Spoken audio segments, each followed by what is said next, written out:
رسول اللہ صلی اللہ علیہ وسلم کی جنوں سے ملاقات۔ سوال: کیا یہ ثابت ہے کہ رسول اللہ صلی اللہ علیہ وسلم نے جنوں کے ساتھ ملاقات فرمائی تھی؟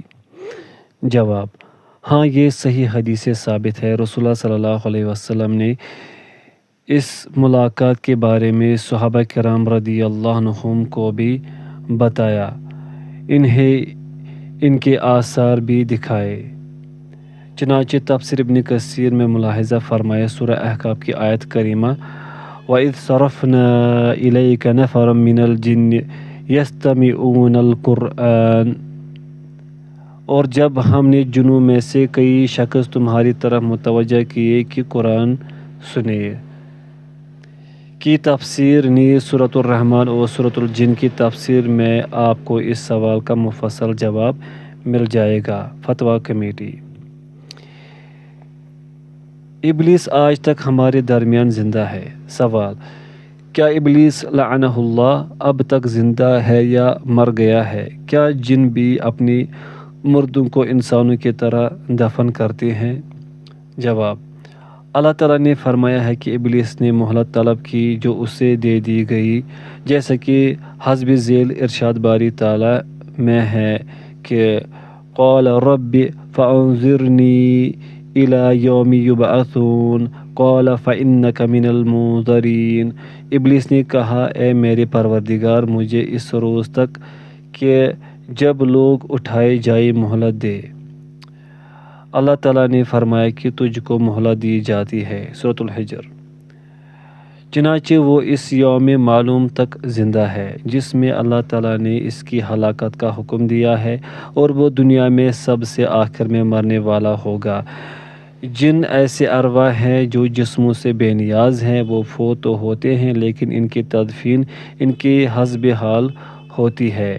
ہمیں ان کی صورتوں کی کیفیت اور ان کی موت و تدفین کی حالت کا علم نہیں ہے، کیونکہ ان کا تعلق جنس بشر سے نہیں ہے۔ واللہ اعلم۔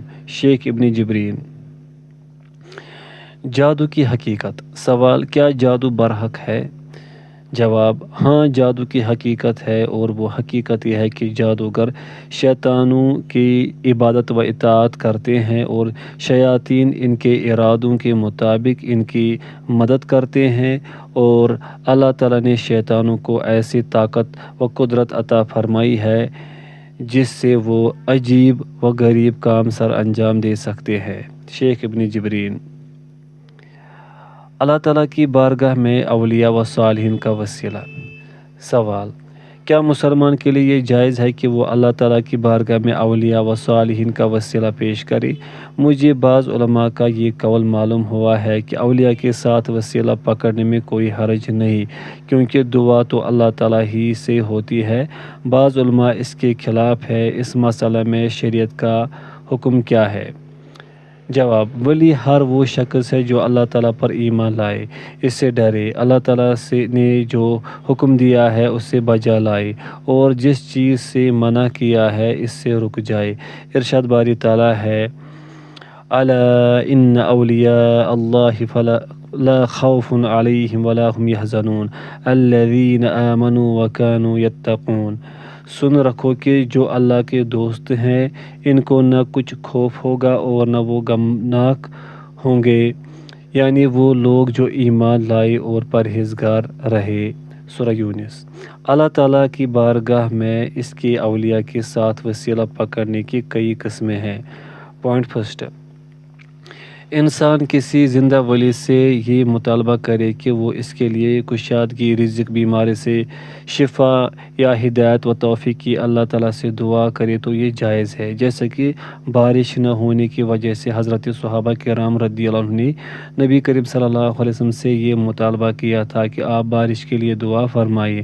چنانچہ آپ صلی اللہ علیہ وسلم نے اللہ تعالیٰ سے بارش کے لیے دعا فرمائی، اللہ تعالیٰ نے آپ کی دعا کو شرف قبولیت سے نوازا اور بارش نازل فرما دی۔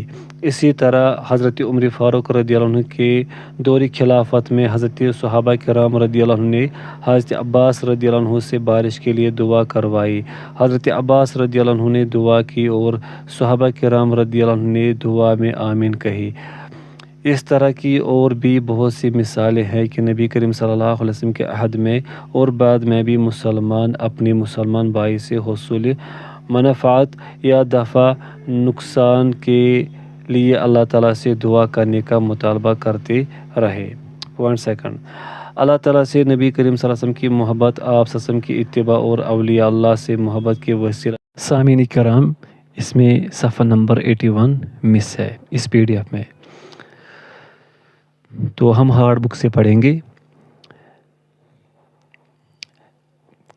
کہے کہ اے اللہ، مجھے تیرے نبی صلی اللہ علیہ وسلم سے جو محبت ہے اور میں آپ صلی اللہ علیہ وسلم کی جو اتباع کرتا ہوں، اور مجھے تیرے اولیاء سے جو محبت ہے، اس کے وسیلہ سے تجھ سے یہ دعا کرتا ہوں تو مجھے یہ چیز عطا فرما دے۔ تو یہ بھی جائز ہے، کیونکہ یہ بندے کا اپنے رب کی بارگاہ میں اپنے عمل صالح کا وسیلہ ہے، جس طرح تینوں غار والوں نے اپنے اعمال صالح کا وسیلہ پیش کیا تھا۔ پوائنٹ تھرڈ، اللہ تعالیٰ سے بجا انبیاء اور اولیاء دعا کرے اور کہے کہ اے اللہ، میں تجھ سے بجا نبی یا بجا حسین سوال کرتا ہوں، تو یہ جائز نہیں ہے، کیونکہ اگرچہ اولیاء اللہ خصوصاً ہمارے محبوب حضرت محمد صلی اللہ علیہ وسلم کا اللہ تعالیٰ کی ہاں جاہ مرتبہ بہت عظیم ہے، لیکن یہ قبولیت دعا کے لیے شرعی یا عادی سبب نہیں ہے۔ یہی وجہ ہے کہ قحط کے وقت صحابہ کرام رضی اللہ عنہم نے نبی کریم صلی اللہ علیہ وسلم کے جاہ کے وسیلہ کے بجائے حضرت عباس رضی اللہ عنہ کی دعا کے وسیلہ کو اختیار کیا تھا، حالانکہ حضور اقدس علیہ السلام کا جاہ ہر جاہ سے بلند ترین ہے، لیکن حضرات صحابہ کرام رضی اللہ عنہم سے یہ قطعاً ثابت نہیں ہے کہ انہوں نے آپ صلی اللہ علیہ وسلم کی وفات کے بعد کبھی بھی آپ کی ذات گرامی کا وسیلہ اختیار کیا ہو، حالانکہ وہ خیر القرون تھے، نبی صلی اللہ علیہ وسلم کے حق کو بھی سب سے زیادہ جانتے تھے، اور انہیں آپ سے محبت بھی سب لوگوں کی نسبت زیادہ تھی۔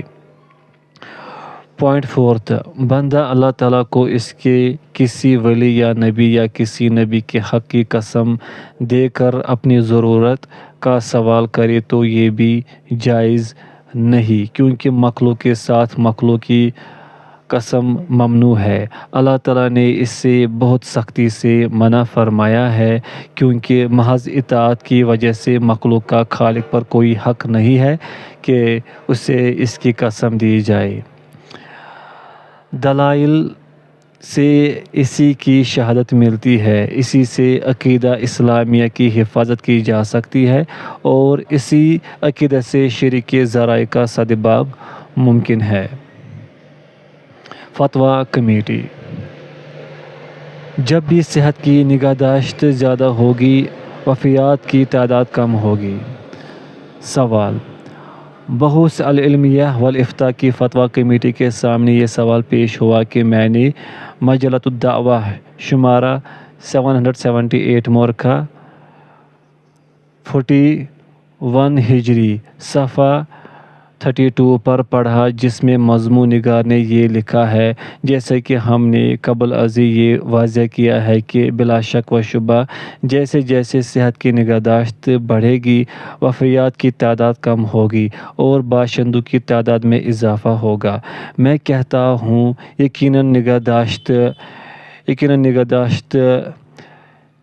بڑھے گی، وفیات کی میں کہتا ہوں یقیناً نگہداشت کا جسمانی صحت اور بعض بیماریوں کا مقابلہ کرنے میں بے حد اہم کردار ہے، البتہ اس کا عمر میں اضافہ سے کوئی تعلق نہیں ہے، کیونکہ اللہ تعالیٰ کے علم و تصرف کے مطابق تمام لوگوں کی عمریں مقرر اور محدود ہیں، ان میں اضافہ ممکن نہیں، جیسا کہ ارشاد باری تعالیٰ ہے، اذا جاء اجلهم فلا يستأخرون ساعة ولا يستقدمون، جب وہ وقت آ جاتا ہے تو ایک گھڑی بھی دیر نہیں کر سکتے اور نہ جلدی کر سکتے ہیں۔ سورہ یونس۔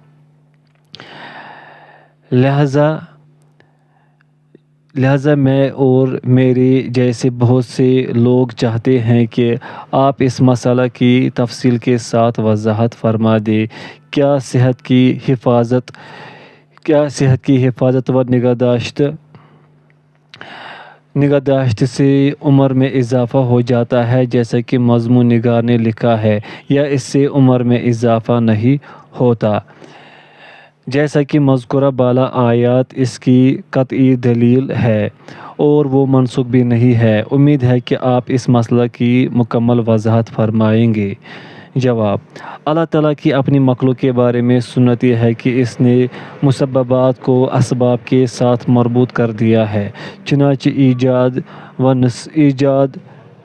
نسل کا مباشرت سے ربط ہے۔ فصل کے اگنے کا زمین میں بیج بونے اور اسے پانی کے ساتھ سیراب کرنے سے جلانے کا تعلق آگ سے ہے، اور غرق کرنے اور تر کرنے کا پانی ہے۔ الغرض اسی طرح دیگر اسباب و مسببات ہیں۔ ارشاد باری تعالیٰ ہے: وَجَعَلْنَا مِنَ الْمَاءِ كُلَّ شَيْءٍ حَيٍّ، اور تمام جاندار چیزیں ہم نے پانی سے بنائے۔ سورۃ الانبیاء۔ اور فرمایا: وَأَنزَلْنَا مِنَ الْمُعْصِرَاتِ مَاءً ثَجَّاجًا لِنُخْرِجَ بِهِ حَبًّا وَنَبَاتًا وَجَنَّاتٍ أَلْفَافًا، اور ہم نے نچڑتے بادلوں سے موسلا دھار مینہ برسایا تاکہ اس سے اناج اور سبزہ پیدا کرے اور گھنے گھنے باغ۔ سورۃ النبأ۔ اور فرمایا: وَنَزَّلْنَا مِنَ السَّمَاءِ مَاءً مُبَارَكًا فَأَنبَتْنَا بِهِ جَنَّاتٍ وَحَبَّ الْحَصِيدِ وَالنَّخْلَ بَاسِقَاتٍ لَهَا طَلْعٌ نَضِيدٌ رِزْقًا لِلْعِبَادِ وَأَحْيَيْنَا بِهِ بَلْدَةً مَيْتًا كَذَلِكَ الْخُرُوجُ، اور آسمانوں سے برکت والا پانی اتارا اور اس سے باغ و بستان اگائے اور کھیتی کا اناج اور لمبی لمبی کھجوریں جن کا گاہ بہ تہبتہ ہوتا ہے۔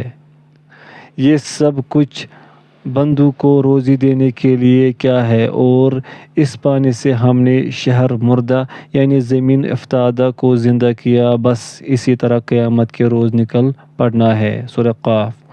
اور فرمایا: وَيُنَزِّلُ عَلَيْكُم مِّنَ السَّمَاءِ مَاءً لِيُطَهِّرَكُم بِهِ وَيُذْهِبَ عَنكُم رِجْزَ الشَّيْطَانِ وَلِيَرْبِطَ عَلَىٰ قُلُوبِكُمْ وَيُثَبِّتَ بِهِ الْأَقْدَامَ، اور تم پر آسمان سے پانی برسا دیا تاکہ تم کو اس سے نہلا کر پاک کر دے اور شیطانی نجاست کو تم سے دور کر دے، اور اس لیے بھی کہ تمہارے دلوں کو مضبوط کر دے اور اس سے تمہارے پاؤں جمائے رکھے۔ سورۃ الانفال۔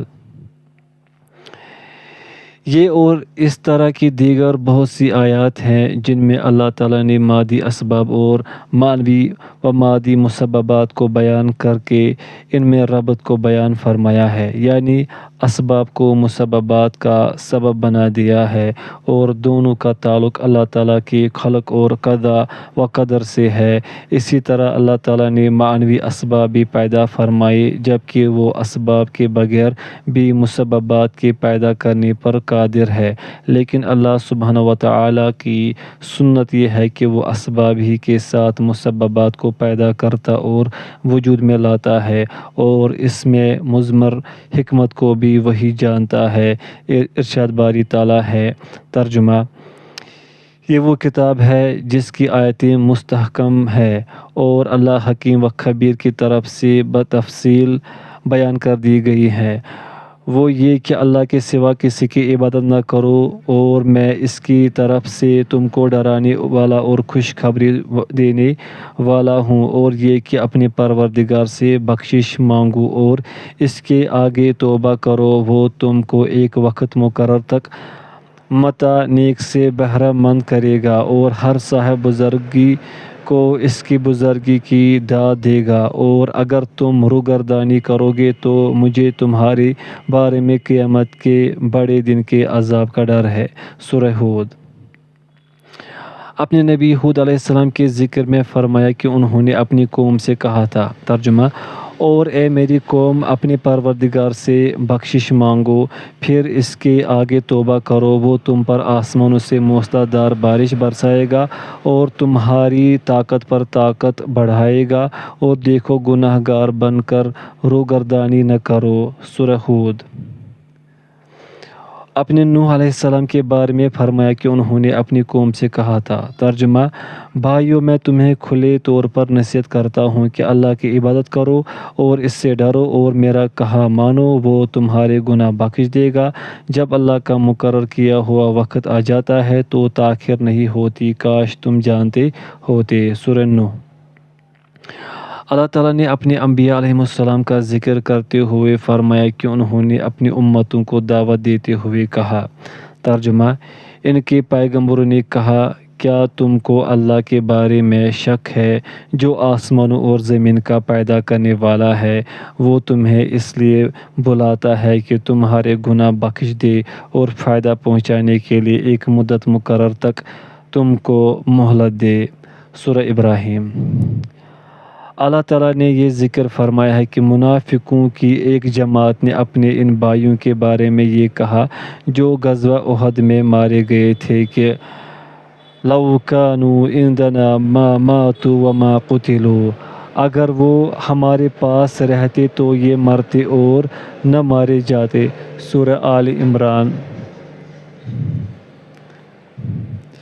تو اس کے جواب میں اللہ تعالیٰ نے اپنے رسول حضرت محمد صلی اللہ علیہ وسلم کو حکم دیا کہ وہ فرما دے کہ لَوْ كُنْتُمْ فِي بُيُوتِكُمْ لَبَرَزَ الَّذِينَ كُتِبَ عَلَيْكُمُ الْقَتْلُ إِلَى مَضَاجِعِهِمْ، اگر تم اپنے گھروں میں بھی ہوتے تو جن کی تقدیر میں مارا جانا لکھا تھا وہ اپنی اپنی قتل گاہوں کی طرف ضرور نکل آتے۔ سورہ آل عمران۔ اللہ تعالیٰ نے بیان فرمایا کہ قتل نفس اپنے سبب کا مرہون ہے اور ہر مقتول اپنے وقت مقرر کے مطابق فوت ہونے والا ہے، نہ کوئی اپنے مقررہ وقت سے پہلے فوت ہو سکتا ہے اور نہ بغیر سبب کے۔ اسی طرح حدیث سے ثابت ہے کہ نبی کریم صلی اللہ علیہ وسلم نے فرمایا۔ ترجمہ: جو شخص اس بات کو پسند کرے کہ اس کے رزق میں کشادگی اور عمر میں درازی ہو تو وہ صلہ رحمی سے کام لے۔ صحیح مسلم۔ اگرچہ صحت کی حفاظت و نگہداشت کا جسمانی صحت اور بیماری کے مقابلے میں خصوصی کردار ہے، جیسے کہ سائل نے کہا ہے، لیکن یہ اللہ تعالیٰ کی اذن و تقدیر کے ساتھ ہے، جیسا کہ یہ پہلے سے اللہ تعالیٰ کے علم میں ہے، اور وہ اس حفاظت و نگہداشت کو نتائج کا سبب بنا دیتا ہے، جیسا کہ اسباب اور مسببات کی ترتیب اس کی قضا و قدر کے مطابق پہلے سے اس کے علم میں ہے۔ اس سے واضح ہوا کہ اسباب کا مسببات میں داخل ہے، اس اعتبار سے کہ اللہ تعالیٰ نے انہیں سبب بنا دیا ہے، اور اس اعتبار سے کہ اللہ تعالیٰ نے ان اسباب کو اختیار کرنے کا حکم دیا ہے تاکہ وہ ان پر مسببات کو مرتب کر دے۔ اس کے یہ معنی نہیں کہ نتائج کے سلسلے میں اسباب کی اپنی ذاتی اور مستقل تاثیر ہے، بلکہ ان میں تاثیر اللہ تعالیٰ پیدا فرماتا ہے، اور اگر اللہ تعالیٰ اسباب کو ان میں ودیت کیے ہوئے خواص سے محروم کرنا چاہے تو وہ کر سکتا ہے، جیسا کہ اس نے آگ سے جلانے کی خاصہ کو سلب کر لیا، اور اس نے اس کے خلیل حضرت ابراہیم علیہ السلام نہ جلایا، بلکہ دہکتی اور بھڑکتی ہوئی آگ حضرت ابراہیم علیہ السلام کے لیے ٹھنڈی اور سلامتی والی بن گئی۔ اسی طرح اس نے پانی سے غرق کر لینے کی صلاحیت کو سلب کر لیا، اور موسیٰ علیہ السلام اور ان کی قوم امن و سلامتی کے ساتھ دریا عبور کر گئی، اور جب فرعون اور اس کے ساتھی اسی دریا سے گزرنے لگے تو اس نے پانی کو یہ صلاحیت واپس لوٹا دی اور انہیں غرق کر دیا۔ تو قضا و قدر کے اعتبار سے مسببات اپنے اسباب کے ساتھ مرہون ہیں، حتیٰ کہ حفاظت اور عدم حفاظت کے باوجود انسانوں کی عمر درازی و کمی کے اعتبار سے اللہ تعالیٰ کے علم کے مطابق ہیں۔ لہٰذا سائل کا یہ کہنا کہ حفاظت و نگہداشت کا عمروں کی درازی و کمی سے کوئی تعلق نہیں ہے، اعلیٰ وجہ الاطلاق صحیح نہیں ہے، کیونکہ جیسا کہ بیان کیا جا چکا ان کا بھی دخل ہے۔ وصلی اللہ علی نبینا محمد وآلہ وصحبہ وسلم۔ فتویٰ کمیٹی۔ زندوں اور مردوں کی طرف سے صدقہ اور قراءت قرآن۔ سوال: کیا کسی شخص کے لیے جائز ہے کہ وہ اپنے زندہ والدین کی طرف سے صدقہ کرے؟ کیا وہ ان کی طرف سے قرآن مجید کی تلاوت بھی کر سکتا ہے؟ اور اگر ایسا کرنا جائز ہے تو کیا صدقہ و خیرات کے لیے صرف نیت ہی کافی ہوگی؟ جواب: والدین اور دیگر لوگوں کی طرف سے صدقہ کرنا جائز ہے، خواہ وہ زندہ ہوں یا مردہ، اور اس کے لیے دل سے نیت ہی کافی ہے۔ اگر زبان سے بھی یہ کہہ دے کہ اے اللہ میرے والدین کی طرف سے اس صدقہ کو قبول فرما، تو پھر بھی کوئی حرج نہیں۔ والدین، قریبی رشتہ داروں اور دیگر مسلمانوں کے لیے دعا اور استغفار بھی مسنون ہے۔ قرآن مجید کی تلاوت اور اس کے ایصال ثواب کو اگرچہ بہت سے علماء نے جائز قرار دیا ہے، لیکن یہ رسول اللہ صلی اللہ علیہ وسلم سے ثابت نہیں ہے، لہٰذا اس کا کوئی اعتبار نہیں۔ اس لیے عدم نصوص کی وجہ سے بہت سے علماء نے اس سے منع بھی کیا ہے، لہٰذا کبھی کبھار ایسا کرنے میں کوئی حرج نہیں۔ شیخ ابن جبرین۔ تعویذوں اور منتروں کی فروخت۔ الحمدللہ والصلاۃ والسلام علی رسولہ وآلہ وصحبہ وبعد۔ سوال: بحوث العلمیہ والافتاء کی فتویٰ کمیٹی کے سامنے یہ سوال آیا، جسے وزارت داخلہ کے سیکریٹری کی طرف سے جناب عزت مآب ڈائریکٹر جنرل کی خدمت میں پیش کیا گیا تھا، اور وہ یہ ہے: عین نامی ایک شخص نے منطقہ ریاض کے امیر سے اجازت طلب کی ہے کہ اسے بازار میں تعویذوں اور منتروں کے بیچنے کی اجازت دی جائے، کیونکہ امر بالمعروف اور نہی عن المنکر کے ادارے نے اس سے امیر کی طرف سے اجازت نامہ طلب کیا ہے، اور امیر نے تجویز پیش کی ہے کہ اسے آپ کی طرف سے اجازت نامہ دیا جائے اور رخصت کے طالب سے یہ تسلی کر لی جائے کہ وہ ان قواعد و ضوابط کی پابندی کرے گا جو ہم وطنوں کو ناجائز نفع اندوزی سے بچاتے ہیں۔ امید ہے کہ آپ اس سلسلے میں ہمارے ساتھ اتفاق فرمائیں گے اور کاروبار کے لیے شرائط کو پورا کرنے والے کو اجازت نامہ دینے کے امکانات پر غور فرمائیں گے۔ جواب: قبل ازیں بھی یہ فتویٰ صادر کیا جا چکا ہے کہ قرآن مجید یا اذکار نبویہ وغیرہ کا کاغذ یا پلیٹ پر لکھنا اور پھر پانی وغیرہ سے مٹا کر مریض کو پلانا تاکہ اس سے بیماری سے شفا نصیب ہو منع ہے، کیونکہ نبی کریم صلی اللہ علیہ وسلم سے، خلفائے راشدین سے یا حضرت صحابہ کرام رضی اللہ عنہم سے ایسا ثابت نہیں ہے۔ ہمارے علم کی حد تک ان میں سے کسی نے ایسا نہیں کیا۔ ہر طرح کی خیر و بلائی رسول اللہ صلی اللہ علیہ وسلم، خلفائے راشدین اور صحابہ کرام رضی اللہ عنہم کی پیروی میں ہے۔ مذکورہ فتویٰ کی مکمل عبارت حسب ذیل ہے۔ نبی کریم صلی اللہ علیہ وسلم نے قرآن مجید، اذکار اور دعاؤں کے ساتھ دم کرنے کی اجازت دی ہے، بشرطیکہ کہ دم کے لیے کوئی ایسا کلمہ اختیار نہ کیا جائے جو شرکیہ ہو یا جس کا مفہوم سمجھ میں نہ آتا ہو، کیونکہ میں عوف بن مالک سے مروی ہے، ہم زمانہ جہالت میں دم کیا کرتے تھے، اور اس بارے میں جب ہم نے رسول اللہ صلی اللہ علیہ وسلم سے پوچھا تو آپ نے فرمایا میرے سامنے اپنی دم پیش کرو، دم میں کوئی حرج نہیں بشرطیکہ کہ شرکیہ نہ ہو۔ صحیح مسلم۔ اس طرح کے دم کے بارے میں علماء کا اجماع ہے کہ یہ جائز ہے، بشرطیکہ کہ یہ عقیدہ رکھا جائے کہ اس میں تاثیر صرف اس صورت میں ہے کہ اللہ تعالیٰ پیدا فرما دے۔ گردن یا جسم کے کسی دوسرے عضو کے ساتھ باندھا جانے والا تعویذ اگر قرآن کے علاوہ کچھ اور ہو تو وہ حرام بلکہ شرک ہے، کیونکہ حضرت عمران بن حسین رضی اللہ عنہ سے مروی ہے، نبی کریم صلی اللہ علیہ وسلم نے ایک شخص کے ہاتھ میں پیتل کا چھلا دیکھا تو فرمایا یہ کیا ہے؟ اس نے جواب دیا یہ واہنہ کمزوری کی وجہ سے ہے، تو آپ نے فرمایا اسے اتار دے، یہ تجھے کمزوری کے سوا اور کوئی فائدہ نہ دے گا، اگر اس چھلا کو پہنے ہوئے تجھے موت آ گئی تو کبھی نجات نہ پائے گا۔ سنن ابن ماجہ وغیرہ۔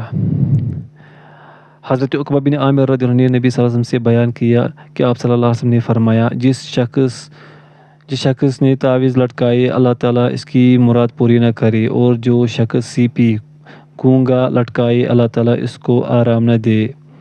مسند احمد ہی کی ایک اور روایت میں ہے کہ جس نے تعویذ لٹکایا اس نے شرک کیا۔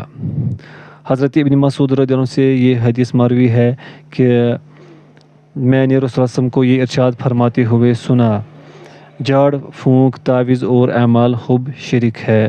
سنن ابو داود وغیرہ۔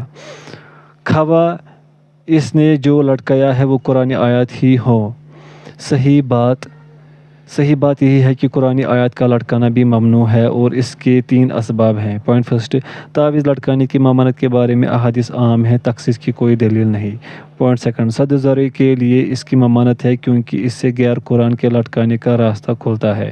پوائنٹ تھرڈ، لٹکائے جانے والے کلمات کی توہین ہوتی ہے کیونکہ آدمی انہیں قضاء حاجت، استنجا اور جنسی عمل کے وقت بھی اپنے ساتھ لٹکائے ہوتا ہے۔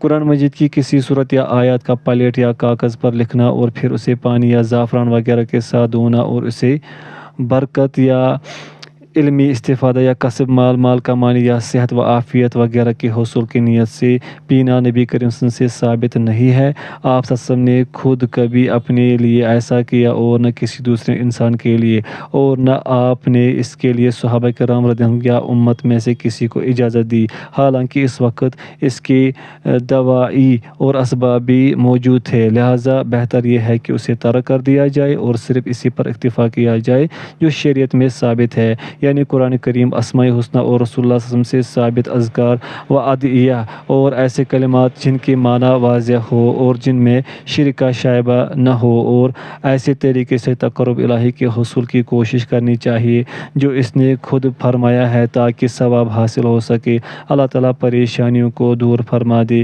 غم و فکر سے نجات دے دے، علم نافع سے سرفراز فرمائے، اور ایک مسلمان کے لیے اللہ اور اس کے رسول صلی اللہ علیہ وسلم کے مقرر کردہ طریقے ہی کافی ہیں، اور جو شخص اللہ تعالیٰ کے احکام و ارشادات کو کافی سمجھے تو وہ اسے ما سوا اللہ سے بے نیاز کر دیتا ہے، اور اللہ ہی توفیق عطا فرمانے والا ہے۔ ان دلائل کی بنیاد پر اس شخص کو تعویذوں اور منتروں کی فروخت کی اجازت نہیں ہونی چاہیے بلکہ اسے ان کے فروخت کرنے سے منع کرنا چاہیے۔ وصلی اللہ علی نبینا محمد وآلہ وصحبہ وسلم۔ فتویٰ کمیٹی۔